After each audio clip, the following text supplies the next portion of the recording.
এবং 1-2 টাকা না, প্রায় 20% মতো বিদ্যুতের দাম বৃদ্ধি করেছে। সেখানে অজুহাত কি ছিল? যে আপনার তেলের দাম বেড়েছে, আপনার তেলের দাম যে $70 ছিল সেটা বেড়ে গেছে, আপনার $110 $20 হয়ে গেছে। সেই জন্য আপনার তেলের দাম তো এখন এই মুহূর্তে কিন্তু $80 নিচে। তো এখন তো তাদেরকে বিদ্যুতের দামটা কমাতে হবে। আপনাদের মাধ্যমে আমি জানাতে চাই তারা যেন বিদ্যুতের দামটা, যেহেতু আপনার জ্বালানির মূল্য আন্তর্জাতিক বাজারে কমেছে, বিদ্যুতের দামটা যেন আগের পর্যায়ে নিয়ে যায়।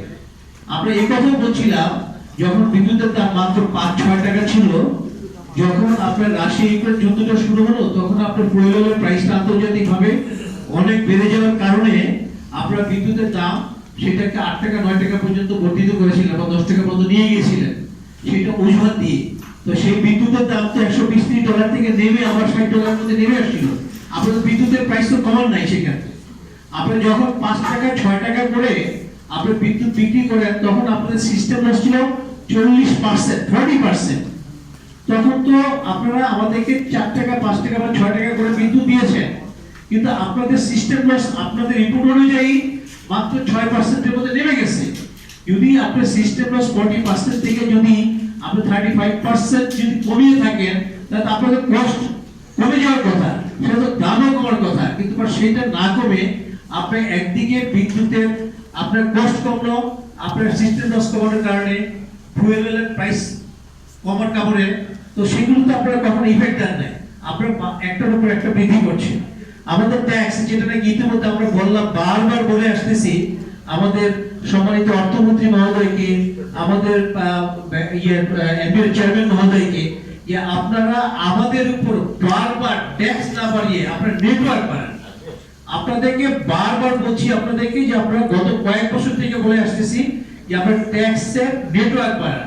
ট্যাক্স জিডিপি রেশিও বাংলাদেশে মাত্র 6%, আপনি ইন্ডিয়াতে এখন সেখানে দেখা যাচ্ছে মাত্র আপনার একসময় 6% ছিল, সেটা ইন্ডিয়াতে এখন 11% ট্যাক্স জিডিপি রেশিও।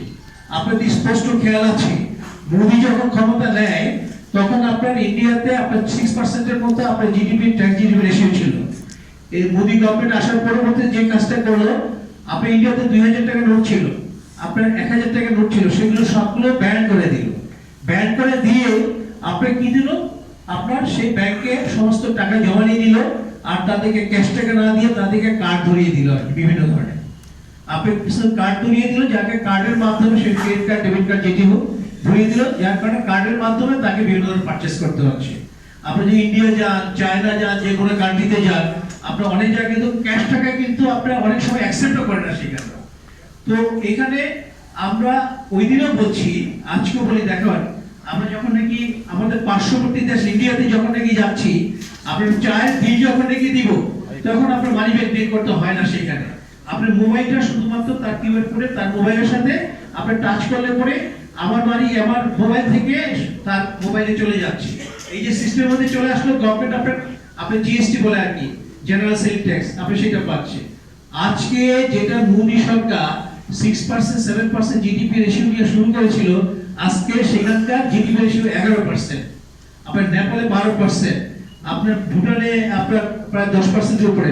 পাকিস্তান, যাদেরকে নিয়ে আমরা প্রায় অনেক সময় বলে থাকি যে আমাদের ইকোনমি থেকে তাদের ইকোনমি অনেক খারাপ, কিন্তু সে পাকিস্তানের প্রায় 12 থেকে 13% ট্যাক্স জিডিপি রেশিও।